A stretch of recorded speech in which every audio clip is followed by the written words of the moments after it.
गुणानरुंध इति प्रोक्तो गुरु शब्द से विग्रह।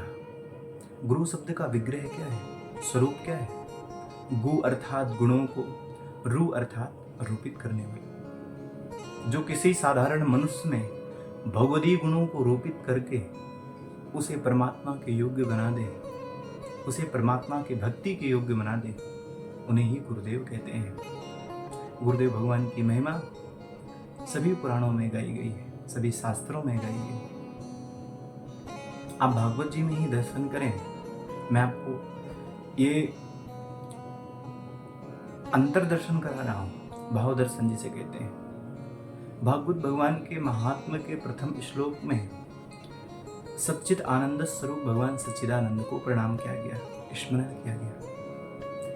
प्रथम श्लोक में भगवान का स्मरण, द्वितीय श्लोक में सुखदेव स्वरूप गुरुदेव भगवान का स्मरण, और तृतीय श्लोक में सौनकादिक मुनियों के स्वरूप में भक्तों का स्मरण। पहले श्लोक में भगवान, तृतीय श्लोक में भक्त और मध्य में गुरुदेव। कैसी अद्भुत महिमा है! भक्त और भगवान के मध्य में गुरुदेव भगवान की बड़ी भारी महिमा है। हमारे जीवन में गुरु अवश्य होने चाहिए। मार्गदर्शन कराने वाले गुरुदेव भगवान का होना अत्यंत आवश्यक है। उपास्य और उपासक के मध्य में उपासना विधि का दर्शन कराने वाले गुरुदेव भगवान अवश्य होने चाहिए। अर्थात हम और आप दीक्षा युक्त अवश्य हों, मंत्रोपदेश युक्त अवश्य हों। लेकिन दीक्षा किससे लें, किस संप्रदाय से लें, किस परंपरा के गुरुओं से लें, ये भी बहुत आवश्यक है।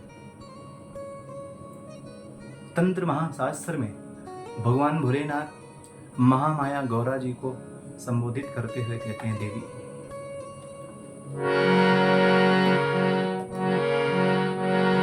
अदीक्षिताये कुर्वन्ति जपोमादिका क्रिया। अदीक्षिताये कुर्वन्ति जपोमादिका क्रिया। न भवन्ति प्रिये तेषाम्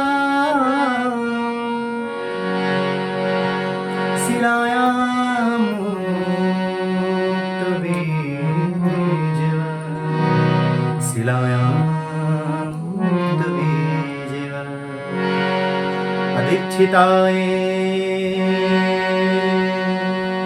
कुर्वन्ति। अर्थात बिना दीक्षा लिए हुए जब होम, यज्ञ, दान इत्यादि वैसे ही निरर्थक हैं, वैसे ही व्यर्थ हैं जैसे सिलाया मुक्त बीजवत। किसी पत्थर में बीज बोना व्यर्थ होता है। किसी पाषाण में बीज बोइए, कोई फल नहीं मिलेगा, उसमें कोई फसल नहीं आएगी। ऐसे ही बिना दीक्षा के कितना भी कोई हवन करे, कितने भी कोई यज्ञ कराए, कितने भी पुण्य करे, कितना भी दान दे ले, उसका कोई फल नहीं मिलता है, या कह लो कुछ अंश फल मिल जाता हो। लेकिन अगर गुरुदेव भगवान की कृपा हो जाए तो ये सब सिद्ध हो जाते हैं, सबके फल मिलते हैं। लेकिन महाराज आजकल किस पे विश्वास करें, किससे गुरु दीक्षा लें, इसका नियम भी शास्त्र प्रतिष्ठित करता है, हम नहीं प्रतिष्ठित करते हैं। दीक्षा किससे लेनी चाहिए? सावधानी रखो, दीक्षा आपको किसी वैष्णव से ही लेना चाहिए। ये नहीं कि किसी की वाणी के द्वारा हम आकर्षित हुए तो दीक्षा ले लिया, किसी ने बढ़िया भजन सुनाया दीक्षा ले लिया, किसी ने हमारे स्वार्थ सिद्धि के उपयोग बता दिए, प्रयोग बता दिए, हमने दीक्षा ले लिया ना। दीक्षा जिससे लें वो वैष्णव अवश्य होना चाहिए। अगर वैष्णव नहीं है तो अवैष्णवो उपदिष्ठेन मंत्रेण निर्यम व्रजेत। अगर किसी अवैष्णव से आप दीक्षा लेते हैं तो उसका वह मंत्रोपदेश, उसका वह मंत्र, उसका वह तिलक आपको नरक लोक की यात्रा कराएगा, नरक ले जाने वाला हो। ये मैं नहीं कहता हूँ, ये शास्त्र कहते हैं कि गुरु दीक्षा उसी से लेना चाहिए। संप्रदाय विहीनाय मंत्रास्ते निष्फलामता परंपरागता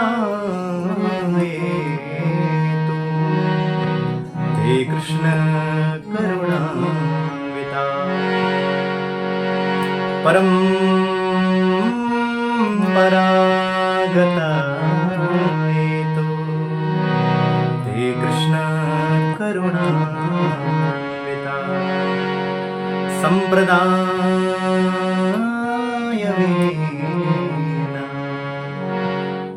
जो संप्रदाय विहीन से मंत्र लेते हैं उनका वह मंत्र निष्फल हो जाता है, कितना भी जपें।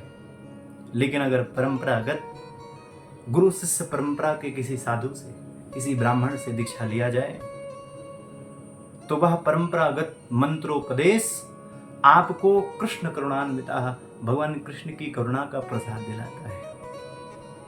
अगर दीक्षा लेना है, देखो वैष्णव का अर्थ यहाँ ये नहीं है कि आप शैव दीक्षा नहीं ले सकते हैं, आप स्मार्त दीक्षा नहीं ले सकते हैं। वैष्णव का अर्थ जो भगवान नारायण की भक्ति को मानने वाले हो, जिनके हृदय में भगवान नारायण के प्रति प्रीति हो, भक्ति हो, वो समस्त वैष्णव है। लेकिन उन वैष्णवों में भी ये ध्यान देना चाहिए कि वो संप्रदाय युक्त अवश्य हो, ऊर्ध्वपुंड धारण करने वाले हों, त्रिपुंड धारण करने वाले हों, सनातन तिलक धारण करने वाले हों, जो भी हो, लेकिन ये अवश्य ध्यान दें कि वो परंपरागत हों। परंपरागता हेतु ते कृष्ण करुणान्विता। बिना परंपरा के किसी से भी मंत्र ले लिया, किसी भी टाई पैंट पहनने वाले से, किसी भी तिलक न लगाने वाले से मंत्र ले लिया तो उसका वह मंत्र मंत्रेण निर्यम व्रजेत, आपको भी नरकगामी बनाएगा। दीक्षा लेते समय यह अवश्य ध्यान रखना चाहिए। आप सब लोग भी कल दीक्षा लेंगे, लेकिन सावधानी बरतें। अगर किसी अवैष्णव से दीक्षा लेने जा रहे हैं तो तुरंत इस संकल्प का त्याग कर दीजिए।